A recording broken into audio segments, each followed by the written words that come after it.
You've woken up before with a strange feeling like you were somewhere else just a second ago, a world that felt more vivid than here. The colors were richer, the logic didn't quite make sense, but somehow it all felt right. And then you opened your eyes and it was gone. But the feeling lingers, like a scent from a memory you never lived, a place you can't return to because it was never real. Or was it? What if that dream wasn't random? What if it was a doorway? Lucid dreaming begins here, not with a trick or a technique, but with a single unsettling idea. You are not fully awake when you think you are. And sometimes the truest part of you only speaks in symbols, in flickering rooms, in gravity that forgets itself. This isn't a tutorial in control, it's a soft walk toward remembering. Because lucid dreaming isn't just about bending reality inside sleep, it's about looking into the mirror. Your unconscious has been holding up all along. A mirror that reflects your desires, your fears, your purpose, without filters, without edits, without apologies. And in that mirror, you'll find someone unexpected yourself, without the mask. So take a breath, let the noise of the day fade behind you. Tonight, we walk through the space between waking and sleep, between logic and image, between knowing and wondering. And maybe, just maybe, we'll learn to wake up inside the dream, not escape it. Plus subscribe if this feels like home, and tell me, what dream do you wish you could return to? There's a moment, quiet, almost accidental, when you're in a dream and something doesn't make sense. A detail, a texture, a pattern that breaks. You're walking through a hallway that never ends, or you're flipping through a book, but the words don't stay still. And without warning, a thought arises. Wait, this isn't real. Not in a panicked way, not like waking up from a nightmare, more like a sudden shift in gravity.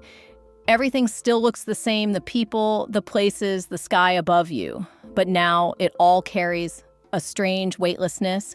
You are dreaming, and you know it. That knowing feels electric. Your heart races, even though your body lies still somewhere in bed. A quiet euphoria trickles in. You try to move, to fly, to speak. And sometimes you can, but just as often you feel something close in a trembling at the edge of awareness. Fear, control, the desire not to lose it all. Because the moment you try to hold onto it, it slips away. That's the paradox of first lucidity. You become awake inside your mind, and in that very moment, you risk waking out of it. Like trying to hold on to water with closed fists. Lucid dreaming is not a prize you win. It's a rhythm you learn to dance with, and the first step is noticing that the world around you, the dream world, is responding to your mind, not the other way around. There is no gravity here unless you believe in it, no walls unless you expect them, no rules unless you've brought them with you from waking life. But how can something so boundless still feel familiar? That's where the deeper work begins. You see, your mind doesn't create dreams out of nothing. It builds them from memory, from emotion, from meaning. A flying staircase appears, not because it's random, but because your subconscious needed to take you somewhere unreachable. A doorway that leads to a version of your childhood home isn't laziness, it's your inner child trying to bring you back. Lucid dreams are stitched together from everything you've forgotten to feel. And so that first time you become aware, truly aware inside a dream, you also come face to face with yourself, but not the self that knows what to say, not the self that plays roles or scrolls or apologizes, the self beneath the performance, the one who wants, who remembers, who fears. You may find yourself floating in a sky the color of memory. You may find yourself walking barefoot across a floor made of photographs. And in that moment, you may not be able to explain why it feels so important, only that it does. The image that stays with many first-time lucid dreamers is a staircase that bends midair or vanishes halfway or leads into a place that doesn't belong to time. It's not a symbol you choose. It's one that finds you. Why a staircase? Because a staircase is the image of transition, of rising or descending, of passing from one state to another. And when you realize you're dreaming, you are standing on a bridge between worlds. But there's a tension in this moment, too. Part of you wants to explore, to test the limits, to fly, to conjure. Another part wants to stay still, to not disrupt the fragile architecture.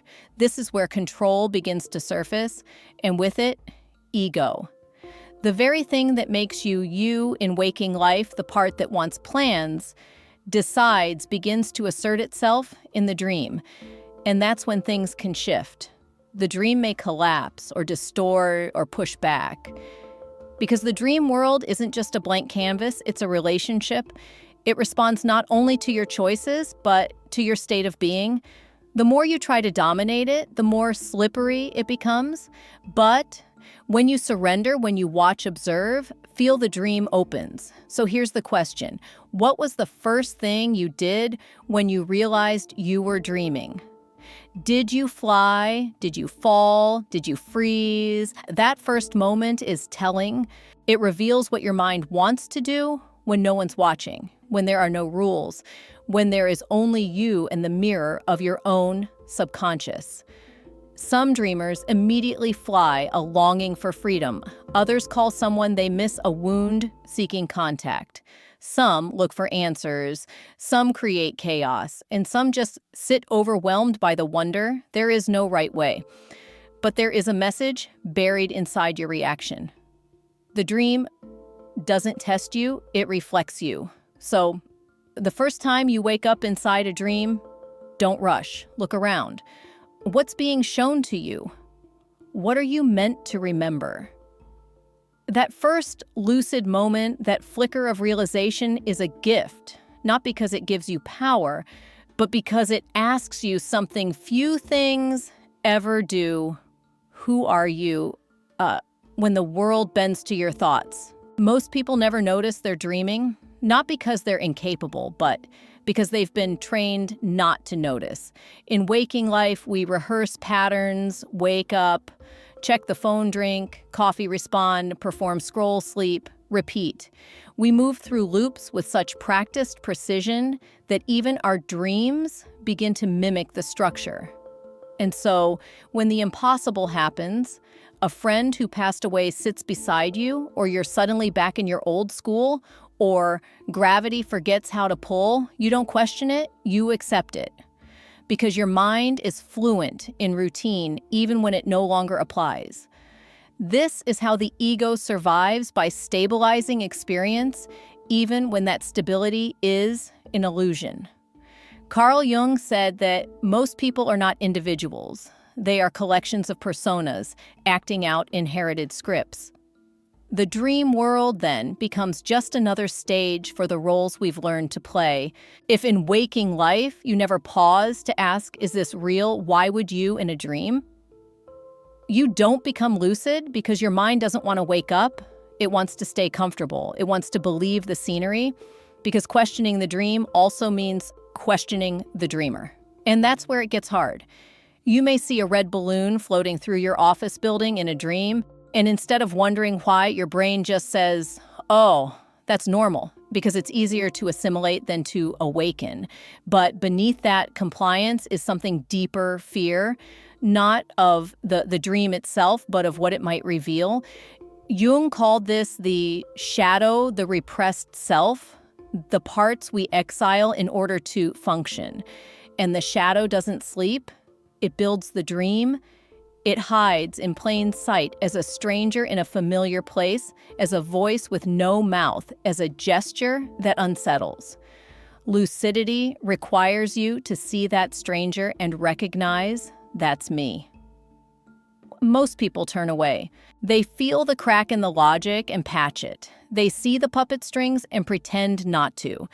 They are not blind, just practiced, because seeing too much too quickly can be disorienting. Imagine looking in a mirror that doesn't reflect your current self, but your regrets, your longings, your unspoken truths. Would you stare or would you look away? Dreams offer that mirror nightly, but waking life teaches us not to look. And so we sleep, even while we dream. There's another reason lucidity is rare, the dream ego. The part of you inside the dream that believes it's real. It doesn't want to be interrupted. It has a story to finish. And so when clues appear, words that dissolve landscapes, that morph it, rationalizes, it invents context. You're in a museum underwater, must be an exhibit. Your childhood dog is talking to you. You must have eaten something weird. The rational mind intrudes even when reality is unraveling. This is the paradox. You build the dream and then convince yourself it's not a dream. You are both the creator and the captive, a puppet holding its own strings. But something interesting happens when you begin to question gently, not forcefully. When you start to notice inconsistencies with curiosity instead of fear, the scenery starts to shimmer. Objects behave differently. Time becomes soft. The more you observe, the more the dream loosens. And in that loosening, you get a choice. Not control, but awareness. That's where lucidity begins. Not in the flying, not in the conjuring, but in the noticing, in the moment you stop and ask, why does this feel familiar and strange at once? Lucid dreaming isn't about breaking the dream. It's about breaking the spell. And that spell is most potent in people who never question the script in waking life or sleeping one. If you want to dream consciously, start by living consciously. Notice what you overlook. Question what you obey. Slow down in moments that feel automatic, because if you cannot wake up here, you will not wake up there. Dreams are not foreign lands. They are reflections. The puppet with invisible strings isn't helpless. It's simply forgetting that it holds the thread. So tonight, as you drift off, whisper to yourself, if I see something strange, I will notice. If I feel the shift, I will pause. If I hear the echo of something I've forgotten, I will listen.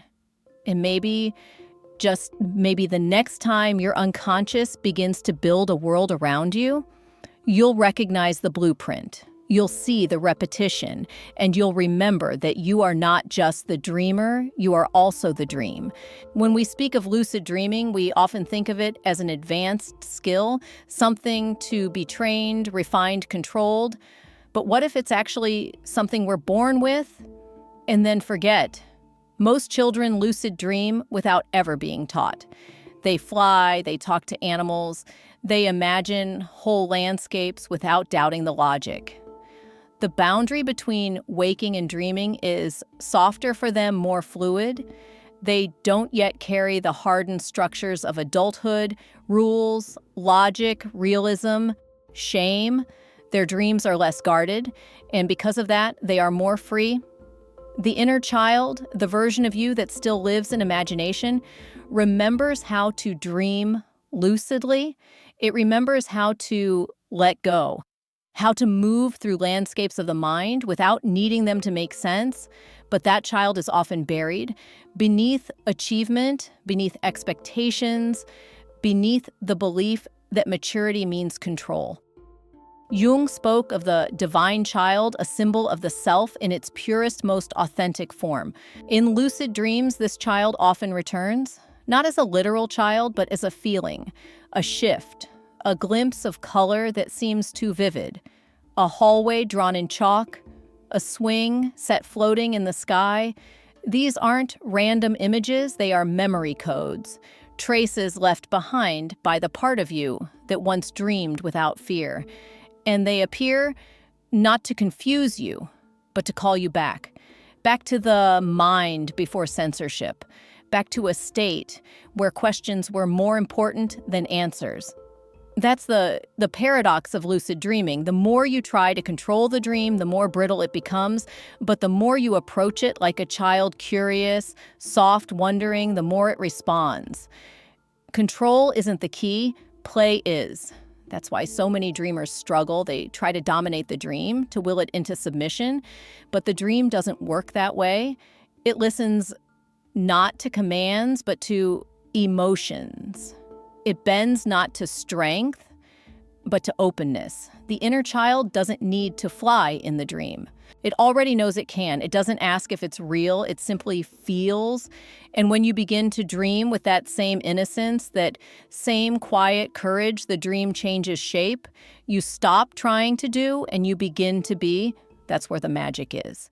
And yet, many adults suppress this. They fear vulnerability even in dreams. They feel guilt for indulging imagination. They've been told too often, grow up, be practical, stop dreaming. But in the dream world, practicality is a cage, and the inner child is the key. Lucid dreams led by the inner child feel different. They're not about performing or achieving. They're about exploring, healing, returning. You may walk into a room and find your childhood bedroom. You may speak to a stuffed animal that suddenly understands your loneliness. You may sit at a table where your younger self is waiting, not accusing, just watching. These moments aren't regressions. They're reunions. The psyche is always seeking wholeness. And in dreams, it can recreate the scenes where fragmentation began, not to relive them, but to reimagine them. Alfred Adler believed that our early experiences shape our life goals, that even as adults, we move toward the compensations we formed in childhood. In dreams, this purpose becomes visual. If you were ignored, you may dream of speaking and the room listening. If you were controlled, you may dream of boundless space. These aren't just desires. They're scripts written by the child who still lives inside you, longing to finish the story in a way that makes sense. And when you dream lucidly, you give them the pen. But this requires something uncomfortable: trust. Trust in your own imagination, trust in emotions that have no words, trust in the parts of you that never learned how to explain themselves, but always knew how to feel. The hallway of chalk drawings, the one that keeps appearing in your dreams, isn't decoration. It's instruction. It's the child saying, come back. This is where you started. And so if you want to dream consciously, learn to reconnect, not with theory, with wonder at the illogical, wonder at the beautiful, wonder at the fact that inside your own mind, there are landscapes you've never seen and stories you've never heard, and they are waiting, not for the adult, but for the child who still believes the stars are close enough to touch. So tonight, as you drift off, don't try to take control, just listen. Look for the colors that don't belong. Follow the music you can't explain. And if you find yourself in a room drawn in chalk, step inside. The door was never locked. You just forgot how to find it. It begins in rhythms. Long before the dream takes form, your body slips into a pattern, breath slowing muscles, surrendering brain waves, shifting like tides. You drift through light sleep, then deeper, until finally you enter REM, rapid eye movement, the stage where the mind begins to light up again, almost as if it's waking, even though the body is still. This is where dreams live. And if lucid dreaming has a doorway, this is the threshold. REM sleep doesn't just produce dreams. It's when your brain's emotional centers become hyperactive while logical areas dim. Your amygdala surges, the limbic system pulses, memories, feelings, fears, they rise like ink dropped into water. But something strange happens when you become lucid. Activity shifts.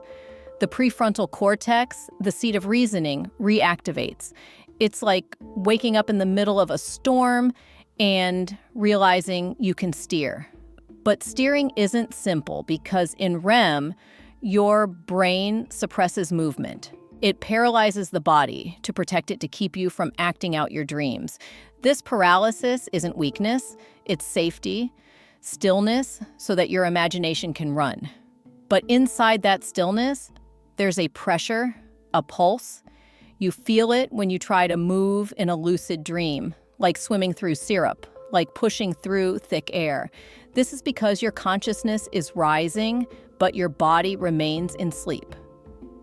Sleep researchers like William Dement and later Zimbardo studied how dream recall and lucidity depend on timing catching the dream, during or just after REM. That's why techniques like wake back to bed or sleep interruption increase the chance of lucidity. They bring your conscious mind closer to the REM state. Not fully awake, not fully asleep, but somewhere in between. A twilight of awareness. And that twilight is fragile. Too much logic, and you wake. Too little, and you forget. Lucid dreaming happens in that narrow window, a space of both surrender and intention. And like balancing on the edge of a spinning coin, in that space-time warps, you might live hours in a dream that lasts minutes. You might revisit entire chapters of your life. You might speak to people who are gone. And it all happens in the quiet hum of REM while your body rests unaware. The brain waves here are mostly theta, the same waves seen in deep meditation. That's why lucid dreaming often feels spiritual, not because of the content, but because of the state.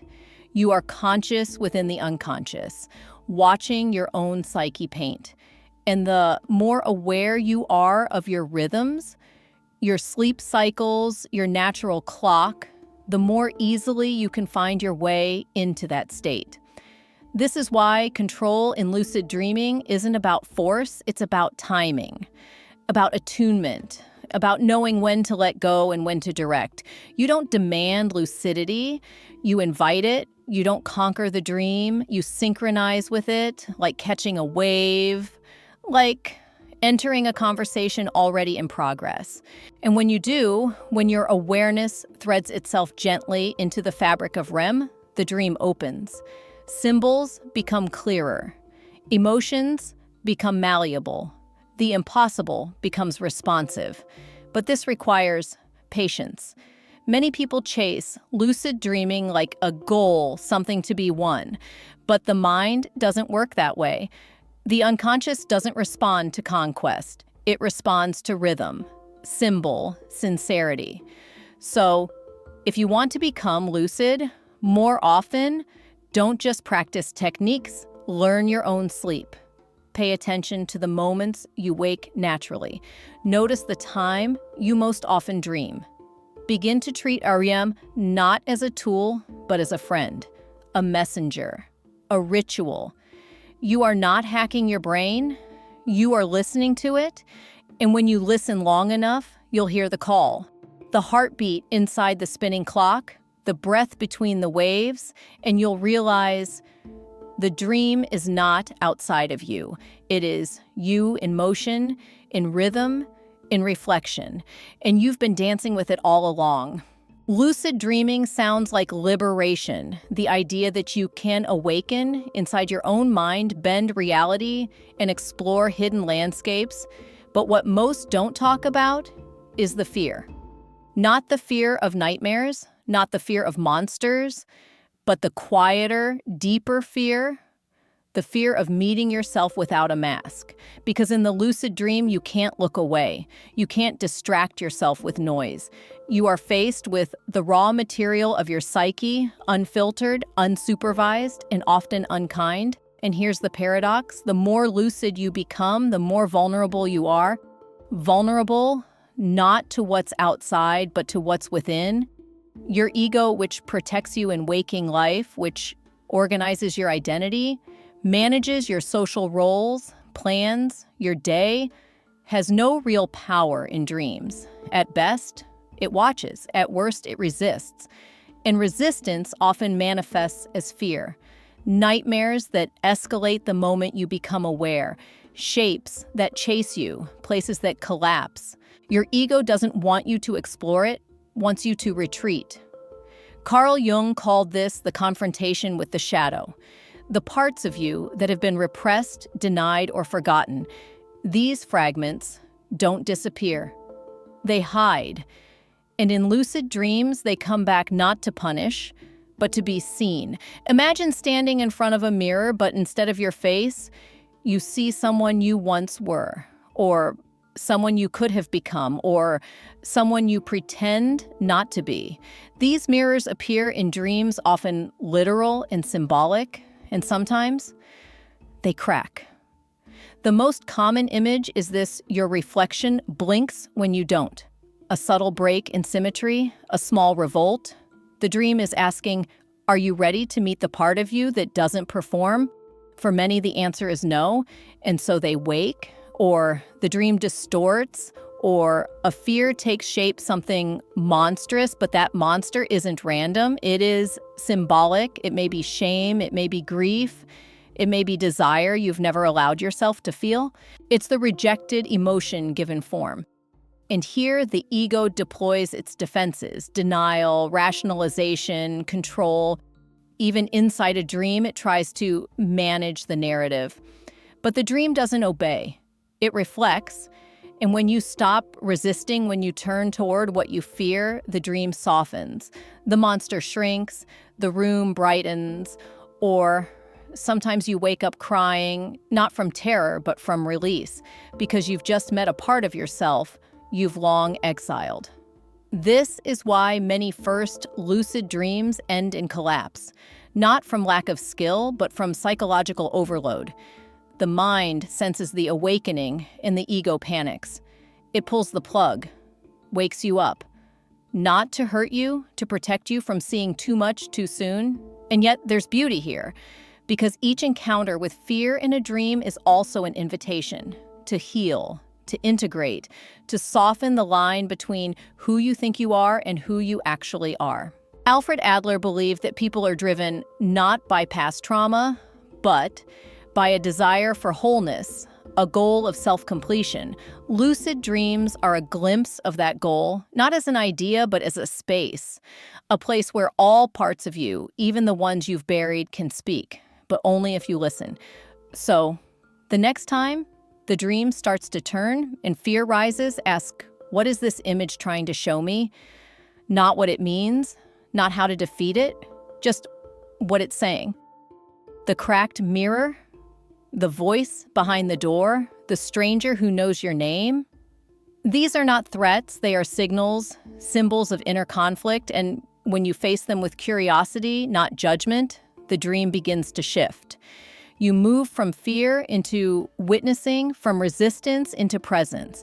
And presence is power, not control, not domination, just the strength to stay with the discomfort, to stay with the image, to stay long enough to see what's real underneath the distortion.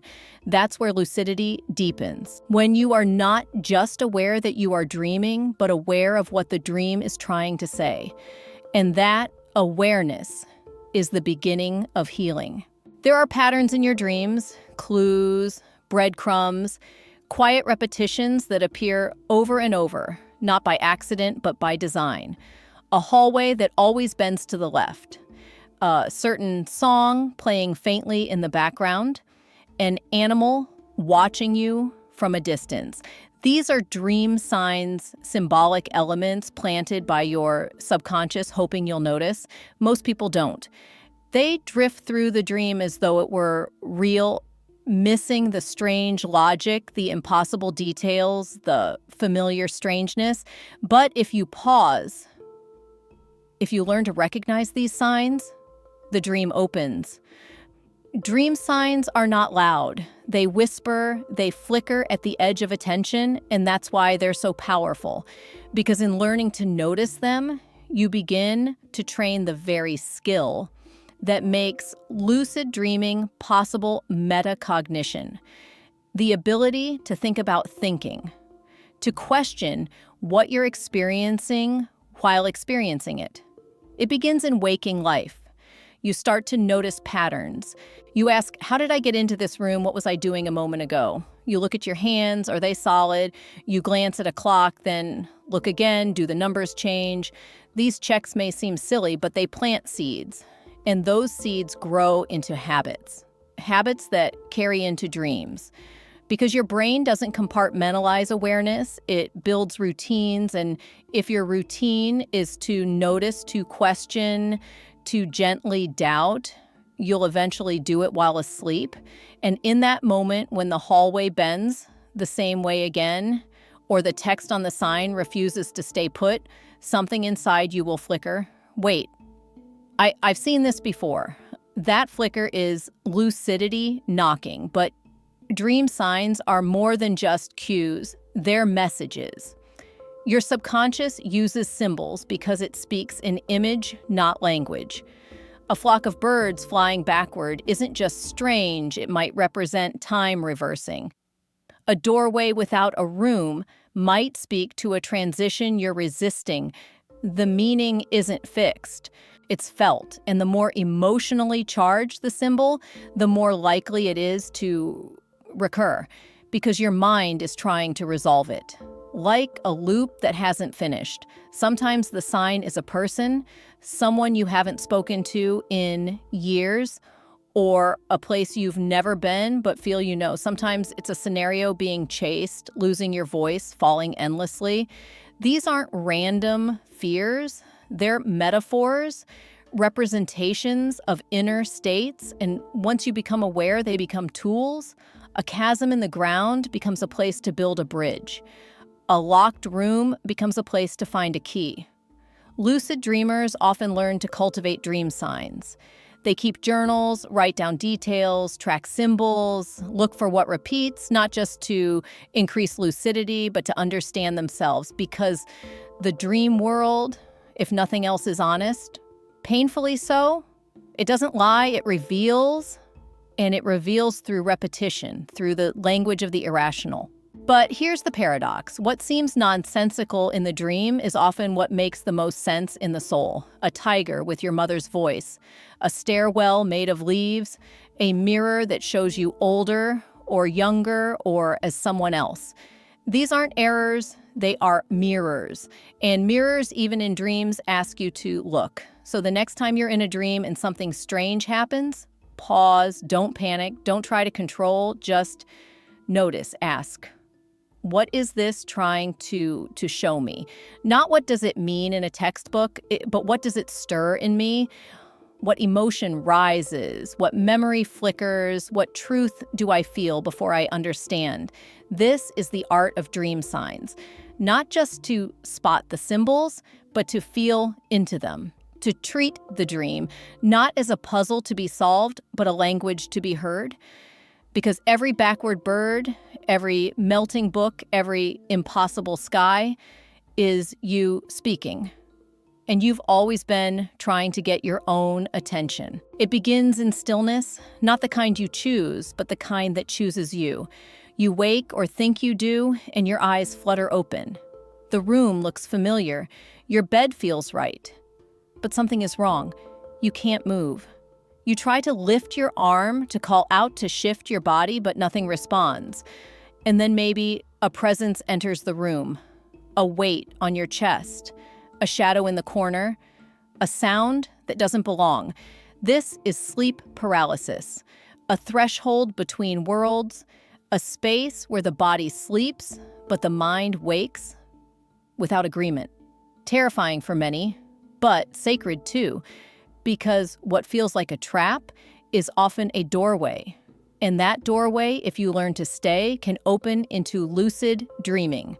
Here's the science. During REM sleep, your brain paralyzes your voluntary muscles to keep you from acting out dreams. But sometimes the brain misfires. You become conscious before your body releases the paralysis, and in that moment, you're suspended between waking and dreaming, between logic and image, between self and shadow. And the dream leaks in. You might see figures, hear voices, feel watched. It's not hallucination, it's your unconscious unmasked. Carl Jung might say, the shadow has entered the room. not as punishment, but as invitation to see what you've refused to see. But most people panic. They resist. They try to flee the sensation, and in doing so, they miss the opportunity. Because if you can stay, if you can breathe slowly, observe gently, the dream will return, but this time you'll be conscious. You'll fall back into the dream lucid. This is why many lucid dreamers learn to work with sleep paralysis, not against it. They treat it as a sacred bridge, a fragile doorway, glowing faintly with no handle. You enter not by force, but by surrender. The fear is real, but so is the power. The images you see, the shadowy figures, the pressure, the strange hum, are not enemies. They are metaphors. Symbols from your psyche rising fast because the usual defenses are down. The ego has no shield here. But that's also why it's powerful, because in that moment of helplessness, you meet the unguarded self, the part that dreams even when you don't want to, the part that remembers pain before words, the part that whispers truths the waking mind forgets. Gabor Maté might say these figures represent trauma frozen in the body, memory without language, emotion without timeline. And here in paralysis, it all surfaces, not to haunt, but to integrate. This is the paradox. You are most vulnerable when you're closest to waking, and that vulnerability is your passage. You don't become lucid by escaping sleep paralysis. You become lucid by accepting it, by realizing this is not the end of dreaming. This is the beginning. Imagine a door with no frame, a room that reshapes itself when you stop looking, a hallway that hums with static, not danger, but anticipation. That's what this moment is. A liminal space, a pause, a crack in the wall of waking. And through that crack, if you listen, your deeper self speaks. It says, don't run, watch, trust, let go. You are not broken. You are not alone. You are simply standing at the edge of a dream and about to step in. So next time you find yourself frozen in bed and fear rises like a tide, breathe. Slow and soft. Tell yourself, this is the threshold. This is the in-between, and I am safe to pass through. Because just beyond the paralysis, the dream waits. And this time, it knows you're coming. In waking life, we wear masks. Not out of malice, but necessity. We curate our identity, manage our reactions, play roles we've rehearsed for years. But beneath that, something else lives, something older, quieter, often forgotten. Carl Jung called it the shadow. Not evil, not darkness, just the parts of you you've left behind. Anger you weren't allowed to feel. Desires you were taught to suppress. Pain you were never given permission to speak. These fragments don't vanish. They wait. And dreams, especially lucid dreams, are where they return, not to punish you, but to be remembered, re-included, reinforced into the self. Shadow integration is not a battle. It's a reunion. And lucid dreaming gives you the rare chance to meet these parts consciously, to listen to what they've been trying to say for years. Often they appear as figures, a version of yourself, but with different eyes. A stranger who knows your secrets, a monster that says your name. You recognize something in them, and that familiarity unsettles you because the dream is not creating these beings from nothing. It's drawing from you your fears, your wounds, your unresolved stories. And in the lucid state, you have a choice. You can run or you can stay, you can speak. And if you find the courage to ask the figure why it's there, what it wants, something remarkable happens. The dream changes, the figure may soften, the scenery may shift. You are no longer reacting, you are relating. This is the beginning of integration. Jung wrote that the shadow is 90% pure gold, meaning that what we suppress is often what we most need: creativity, vulnerability, sensitivity, intuition. But because these traits were once unsafe, we buried them. And now they rise in dreams. Not as qualities, but as symbols. You might find yourself in a room filled with locked boxes. One box has your name carved into it. You know without explanation that it contains something forgotten, a memory, a feeling, a version of yourself that didn't survive the performance of growing up. The lucid dream gives you time to sit with that box, to touch it, to open it, to see. And when you do, it's rarely dramatic. More often, it's quiet, a scent, a song, a child's voice saying something simple like, "I was scared." And you understand, because that part of you didn't vanish. It just waited. Integration means allowing it back in, not as a flaw, but as truth. Lucid dreaming is not escapism, it's engagement, a dialogue with the disowned, a practice in presence, and it's not always gentle.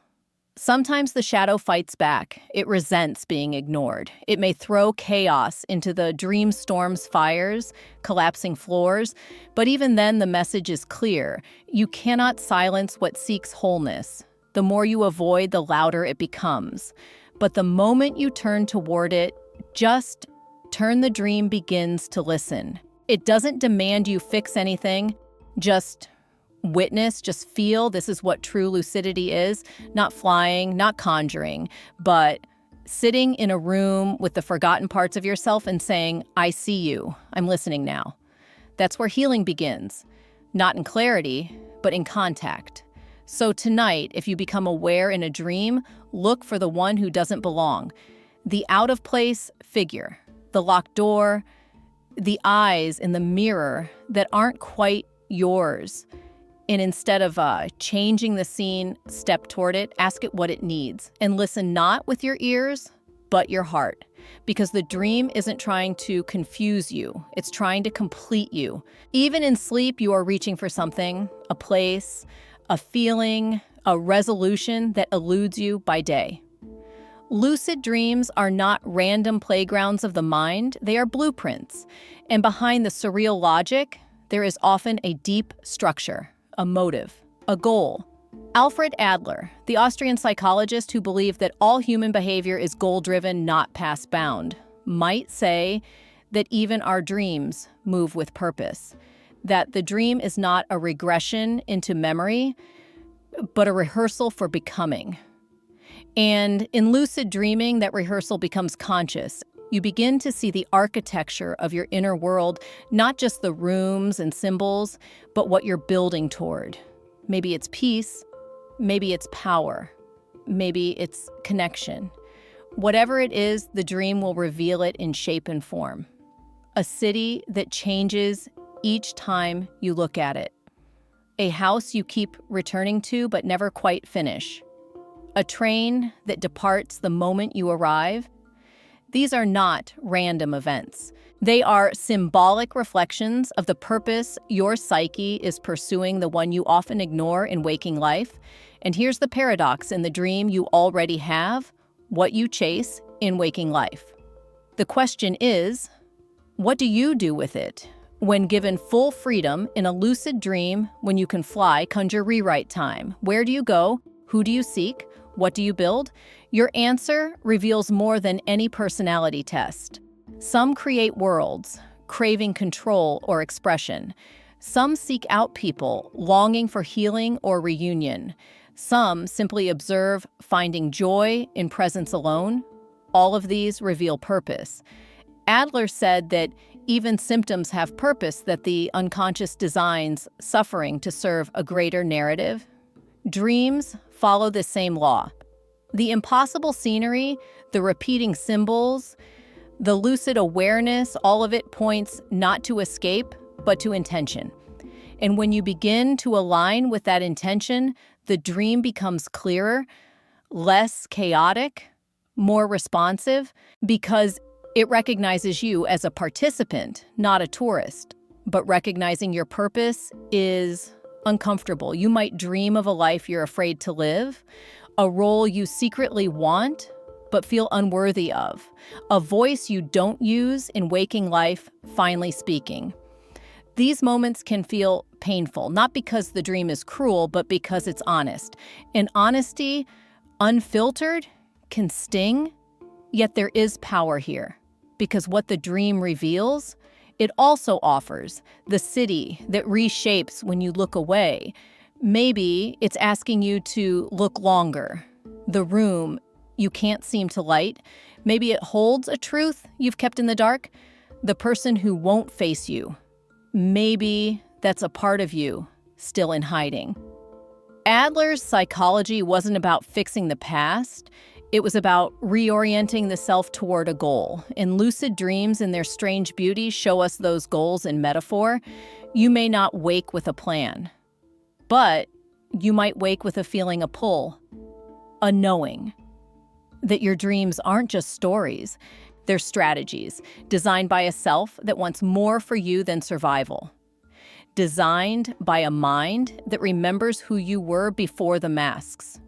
So next time you wake up in a dream, ask not, what can I do here? Ask, what is this dream doing with me? What is it leading me toward? What am I building?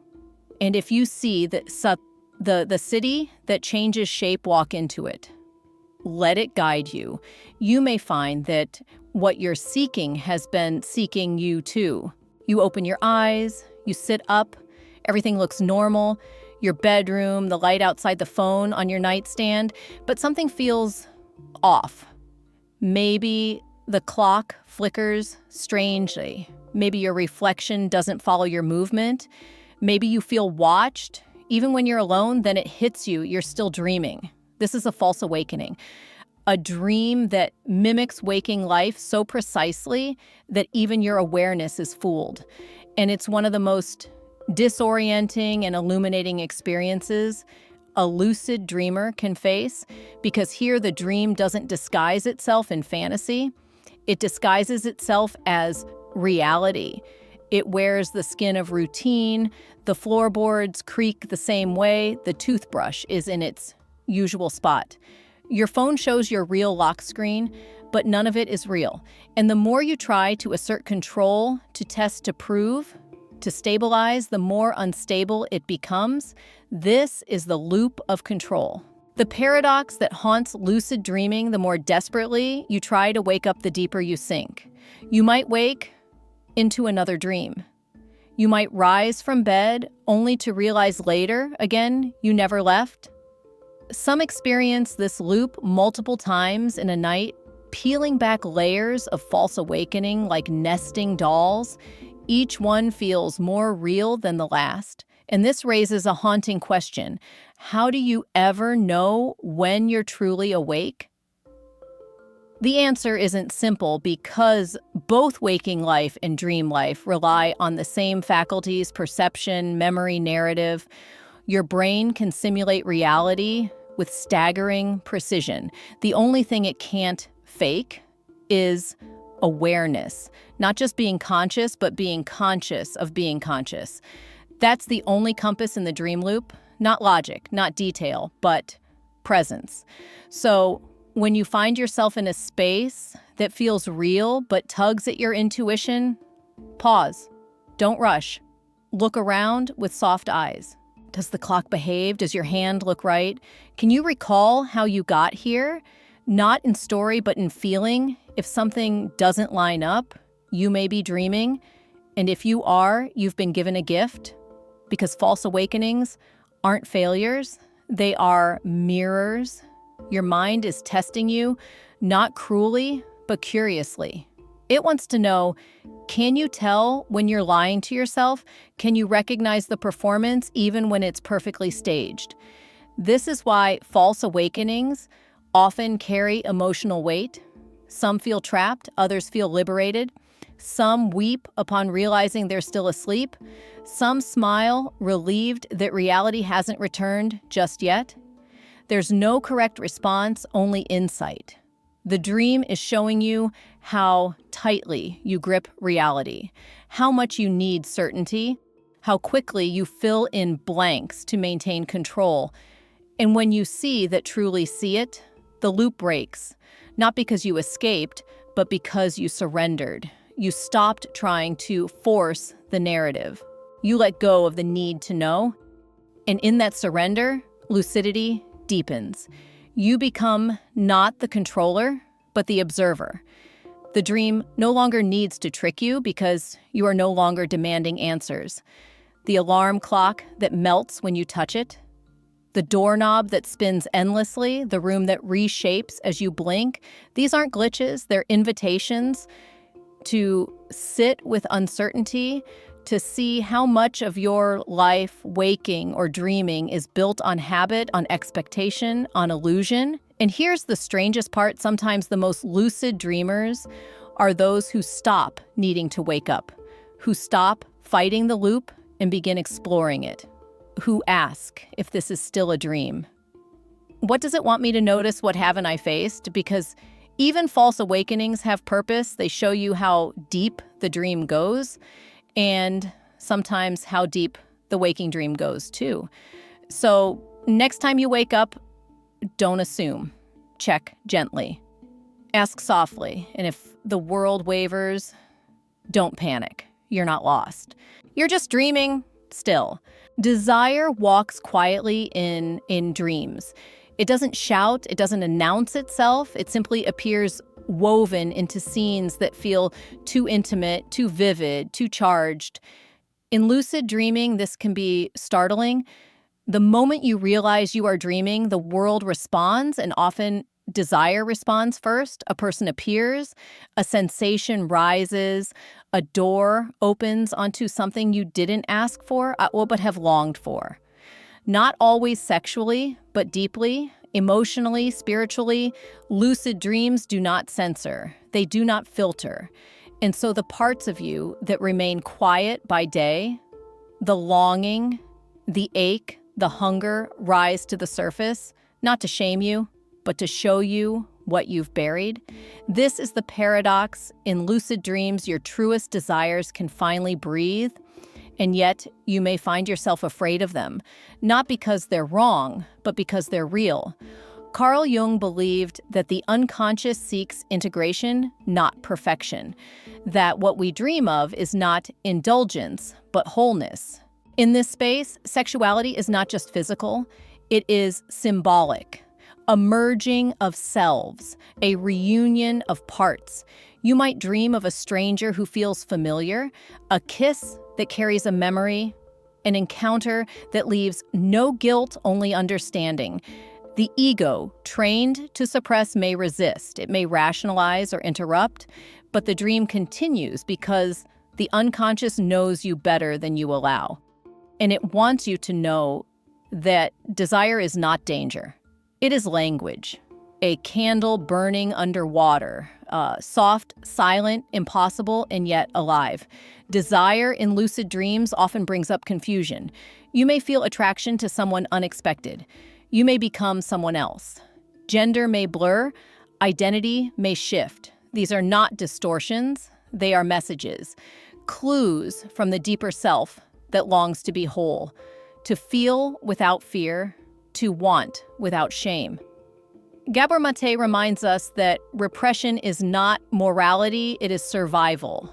We learn early what is acceptable and what must be hidden. The dream does not care for those rules. It will show you what is true. And truth is often clothed in longing. What you seek in the dream is often what your waking life refuses to grant. Intimacy, vulnerability, presence, a place to be touched without judgment, to be seen fully. And sometimes the body of another is just a mirror, a way for the dream to say, this is what closeness feels like. This is what connection looks like when it doesn't hurt. But if you chase the desire too forcefully, the dream may dissolve, not out of punishment, but because lucidity is a dance, not a demand. The dream mirrors your state. If you are present, it opens. If you grasp it, flees. And so the lesson here is gentleness. Let the image unfold. Let the feeling rise. Don't try to possess.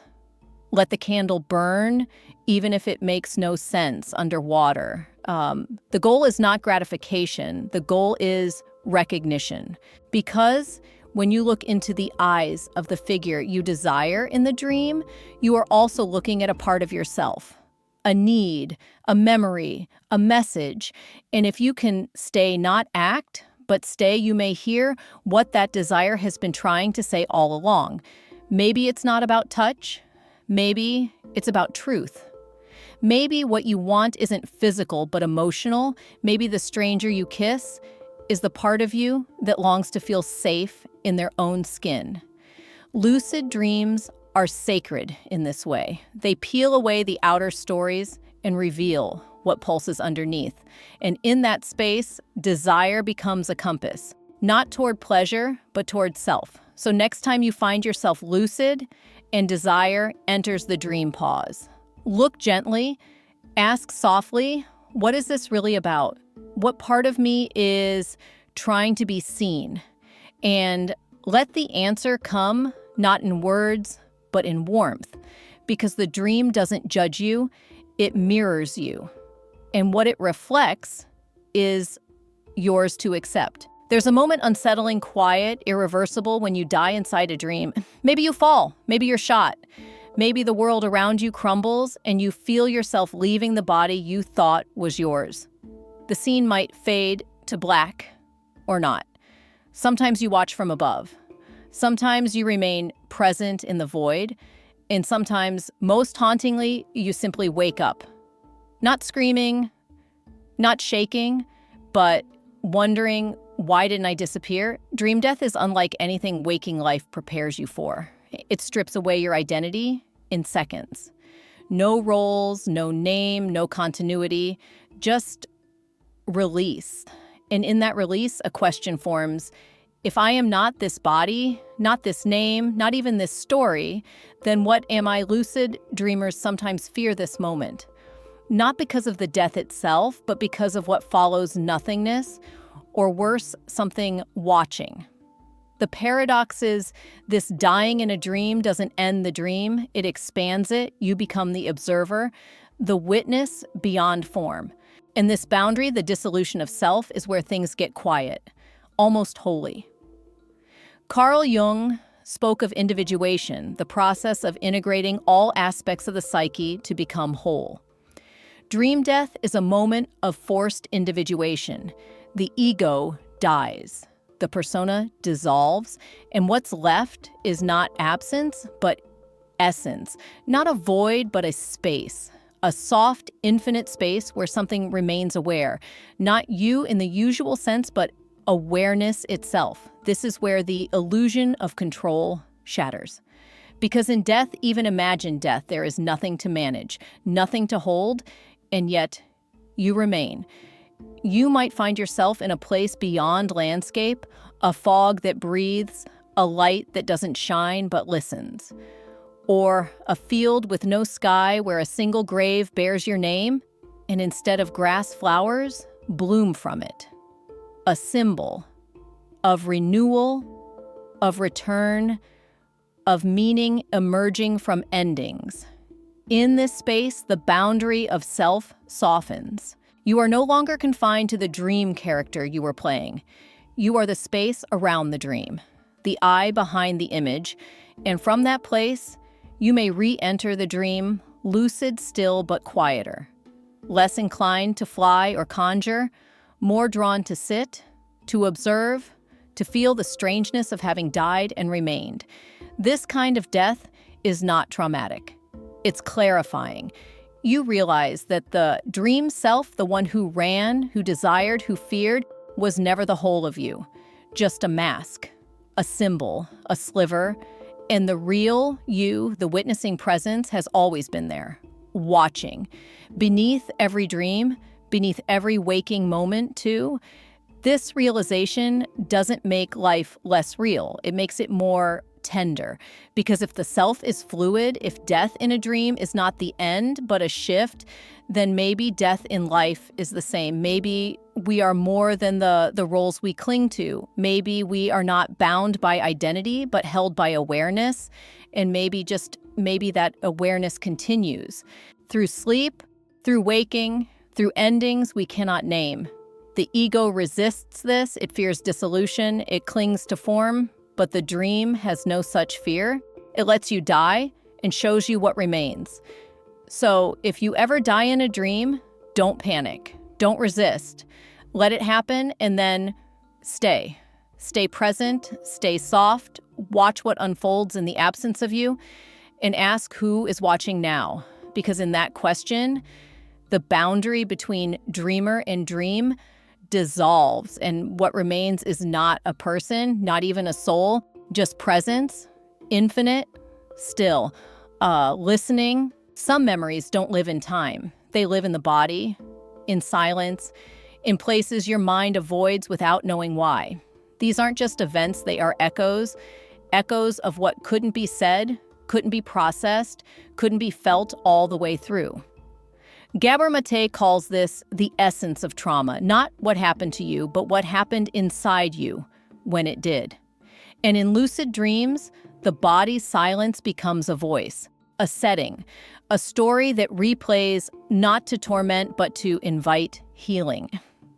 Lucid dreaming doesn't just show you your subconscious, it gives you agency inside it. It lets you return to the scene with new eyes, a different role, a choice. You might find yourself back in the room you've avoided for years, or walking the street where your chest always tightens. But this time you know it's a dream.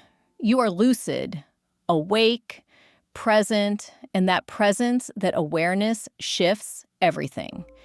You are no longer frozen. You can speak. You can change the ending. You can hold the version of you that was left alone or silenced or afraid.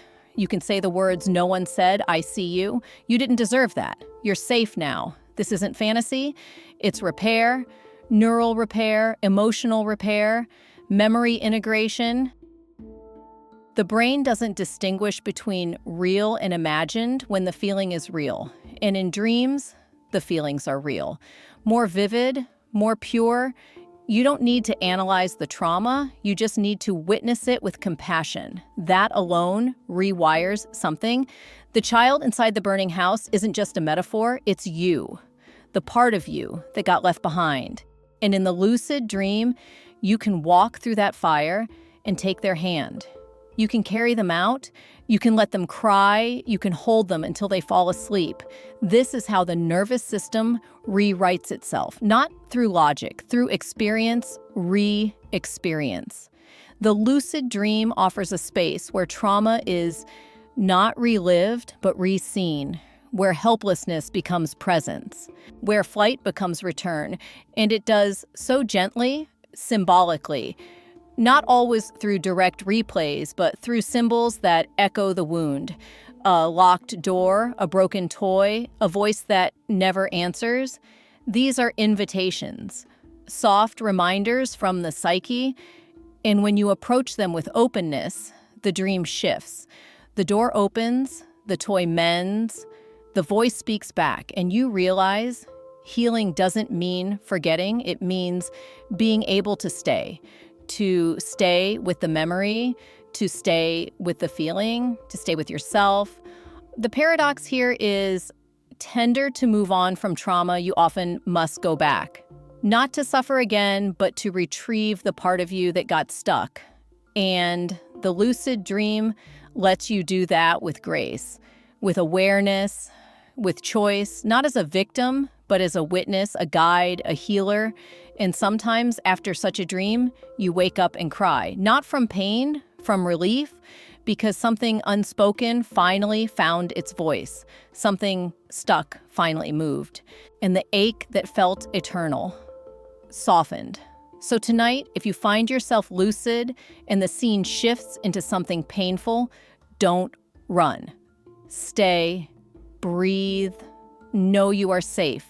Know you are dreaming, and know that your mind is giving you a gift, a chance to re-enter the fire with water in your hands, to walk into the nightmare and light a candle there, not to erase the past, but to let it rest, to let it be held, to let it begin finally to heal. Have you ever had a dream that didn't feel like yours?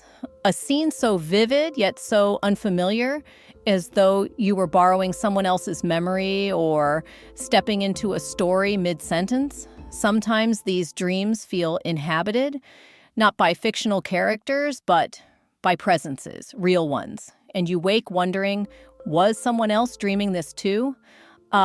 The idea of shared dreams has lived on the edge of science and mysticism for centuries.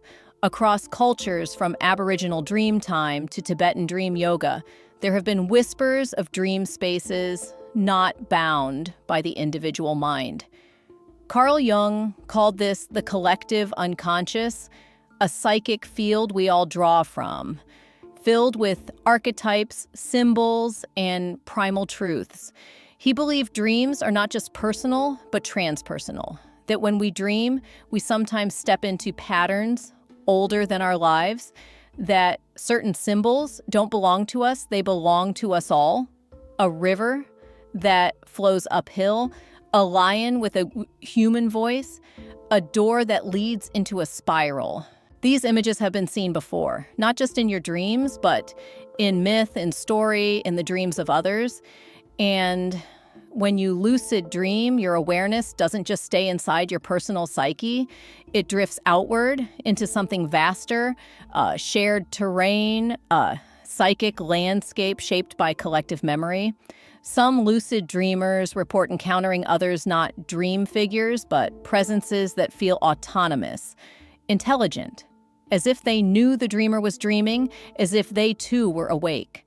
Whether these are projections or something more, we cannot say. But the experience feels undeniable, a feeling of overlap, of entering a room where someone else just left or never did. In these moments, the symbols shift. You might find yourself standing before a map, not of countries, but of symbols.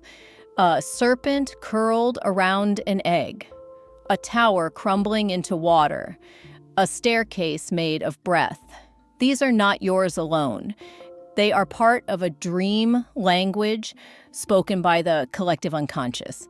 You don't need to understand them, just feel them, recognize the echo, the familiarity, the pull. Because these shared symbols carry wisdom your waking mind has forgotten, but your dream self remembers. And in becoming lucid, you are not just waking inside your dream, you may be tuning into the dream of the species, the dream of humanity, the inner architecture of what it means to be conscious, fragile, longing, evolving. This doesn't mean you'll meet others each night, but it does mean that your dreams are not isolated. They are part of a web, a tapestry, a flow. And when you dream of something archetypal, the wise old woman, the lost child, the journey through the forest, you are stepping into a story told 1,000 times before in 1,000 other minds. This isn't coincidence, it's convergence. Jung believed that healing comes not just from personal insight, but from reconnecting with these deeper stories, the ones that carry meaning beyond ego. And lucid dreaming can offer that bridge, not as fantasy, but as initiation into something older than words, older than thought, into the well where all minds meet. So next time you find yourself lucid and the dream feels larger, then you don't shrink. Expand, walk deeper. Ask softly, who else is dreaming this with me? And listen not for a voice, but for a feeling. A shared breath, a rhythm, a knowing, because in that moment you are not alone. You never were. There's a thought, gentle unsettling, that arises in the quiet after a lucid dream, a thought that lingers even after you've returned to the waking world. What if that dream was just as real as this, not metaphorically, not psychologically, but ontologically?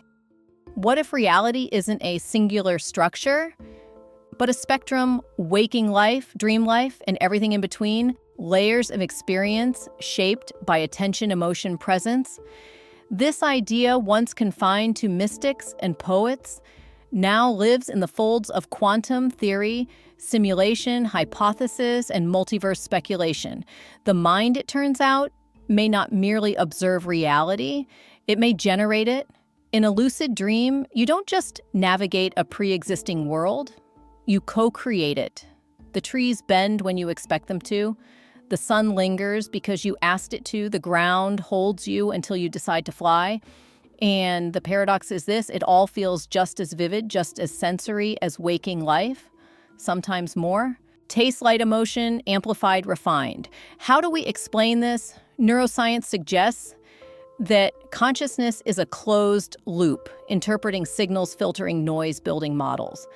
But lucid dreaming reveals something deeper, that the mind doesn't merely simulate reality. It lives it fully, whether or not the world around it exists.